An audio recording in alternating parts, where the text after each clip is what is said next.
मीर बालाए सदरतराम जनाबे मीर बाबर अली खान लुंड साहिब wise chairman district council ज़िला बहुत की तशरीफ़ लाएँ। सालाना ज़ीमुशान फ़क़ीदुल मिसाल मुक़द्दस से इज़हार ख़याल फरमाने की सादत हासिल फरमाएँ। ज़रा मोहब्बत के साथ कहिए सुभान अल्लाह।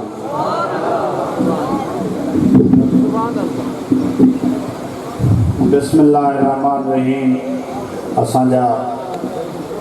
मोहतरम जनाब सैयद मोहम्मद शाहिद अली शाह जिलानी साहब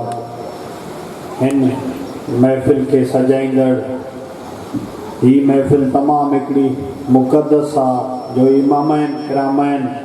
जी यादि में उन्हनि जी ॾुख में जेके उन्हनि जी क़ुर्बानी हिकिड़ी अज़ीम शान हिन दुनिया में इन अहिड़ी क़ुर्बानी बेनज़ीर क़ुर्बानी जंहिंखे चइजे उन्हनि जी यादि में ही कॉन्फ्रेंस ही ताज़ियती मेड़ाको को ठाहियो ऐं मां उन्हनि खे मुबारकबाद बि ॾींदुसि जो उहे हिकिड़े वॾी हिकिड़ो जहाद करनि था जो इन सिलसिले खे इन मिशन खे अॻिते खणी हलनि था। छो जो अॼुकल्ह दुनिया जा कम करण वारा काफ़ी संगत अॻिना हूंदी आहे पर दीन जी ख़िदमत करणु उहो हिकिड़ो हर इंसान जे लाइ दुनिया जी कामयाबी आहे आख़िरत जे लाइ बि हिकिड़ी वॾो समार आहे। ऐं उन खां अलावा असांजा उलमा मशाइख़ जेके अॼु हिते मौजूदु आहिनि ऐं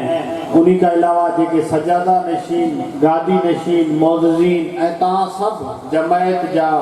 जेके हिते पोइ लॻायो सभिनी दोस्तनि खे अस्सलाम वालेकुम। तव्हांखे सभिनी खे असां जेके मुसलमान छा पूरी दुनिया में जेके हर मज़हब जो माण्हू आहे उहो इस्लामी तारीख़ खां उन्हनि खे जेके घणियूं शयूं आन हज़रत सल्लल्लाहु अलैहि वसल्लम या जेका ख़िलाफ़त थी गुज़री उनखे वाक़फ़ियत आहे पर तव्हां ॾिसो त हुसैनियत दुनिया जे हर मज़हब जे माण्हू खे ॼाण आहे त हज़रत इमाम हुसैन केॾी वॾी क़ुर्बानी इस्लाम खे जेको जला बख़्शे विया इहा दुनिया जे हर कुंड कुर्च में मिसाल ॾिनी वेंदी आहे त अगरि कंहिं क़ुर्बानी ॾिनी अगरि कोई हक़ ते मुतज़लज़ल रहियो त उहो हज़रत इमाम हुसैन ऐं उन्हनि जो ख़ानदान हुयो ऐं इहा अज़ीम विरासत हुई जेका उन्हनि खे विरसे में मिली पर जेको उन्हनि हक़ अदा कयो उन पंहिंजे मनसब जो उहो मां सम्झां थो हिकिड़ी जेतिरे ते इहा दुनिया आहे उन में अहिड़ी का बि लाज़वाल क़ुर्बानी कोई बि नथो करे सघे ऐं उन्हनि जी इन क़ुर्बानी जो नतीजो इहो निकितो त हमेशह जे लाइ ताज यानी जेतिरे ते दुनिया आहे त हमेशह जे लाइ यज़ीदियत ऐं हुसैनियत अलॻि अलॻि थी वियूं त हाणे हक़ ऐं बातिल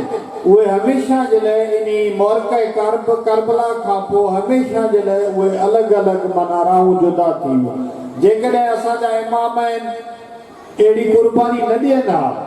ऐं अहिड़ो पंहिंजो किरदारु अदा न करनि हा त तव्हां असांखे कीअं ख़बर पवे हा त जेका मुसलमाननि जे हिन में रूप में जेका यज़ीदियत हुई उहो कीअं आश्कार थी आहे जेके इक़्तिदार जा पुॼारी हुया तव्हां ॾिसो त उहे असांजे जेके आल बैत ते बि उन्हनि खे जेको आहे एतिरो ज़ुल्म एतिरा मज़ालिम उहे उन्हनि ते बर्पा कया विया त हीउ असांजे लाइ हिकिड़ो सबक़ु आहे ऐं सबक़ु इहो आहे त असांखे हक़ ऐं सच जो साथ ॾियणु घुरिजे ऐं इस्लाम जी सरबुलंदी जे लाइ को विख खणे थो त उन सां असांखे हमेशह ॿ विखूं खणणु खपनि छो जो जेको हिते बरसगीर में इस्लाम एतिरो फैलियो हेतिरो उन्हनि जी जेका इस्लाम जी पैगाम ॾियो उहो इन्हनि औलिया कराम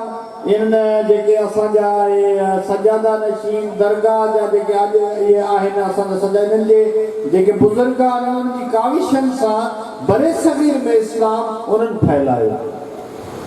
तो इन जे लाइ असांखे वरी बि मां शुक्रियो अदा कंदुसि साईं शाह साहब जो उन्हनि मौक़ो ॾिनो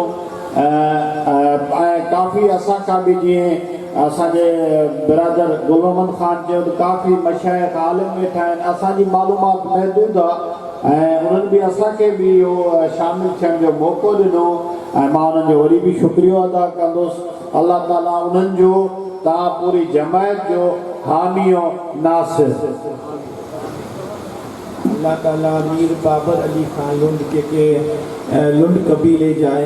सरदार चीफ सरदार भी आहिनि ऐं डिस्ट्रिक्ट घोटकी जे डिस्ट्रिक्ट कौंसल घोटकी जा वाइस चेयरमैन भी आहिनि। दुआ घुरो अल्लाह तबारक व तआला इन्हनि खे कामयाबियूं कामरानियूं अता करे। अल्लाह ताला इनके शहजादे मीर ज़ोहिब अली खान लुंड के सलामत रखे, उन्हनि खे तरक्कियों अता फरमाए। अल्लाह ताला मोहम्मद व आले मोहम्मद जे सदके जेतरा भी हिते गादी नशीन सिंध पंजाब ला वेठा ने इन्हनि जे सदके में अल्लाह करीम दस्तगीर महबूब सुबहानी जे सदके में इन्हनि के इन्हनि जे बिरादर वॾे सरदार मीर फ़याज़ अली खान लुंड के सेहत वारी ज़िंदगी आफ़ियत वारी ज़िंदगी अता करे। बेहक़ ला इलाहा इल्लल्लाह।